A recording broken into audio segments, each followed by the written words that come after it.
Merry Christmas, guys! Just wanted to quickly show you my Christmas cookies that I made. For the first time I was able to decorate them. And I had a big blue one on the top. My fiance ate that one. It had a lot of the silver bally things on them. So I told him I'm keeping this Christmas tree for myself because I really like that one. So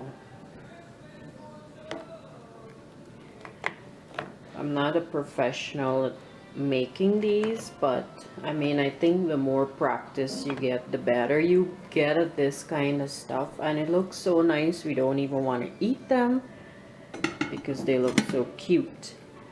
So I just wanted to quickly show you that, and I hope you guys are having a Merry Christmas, and I will talk to you soon. Bye, guys.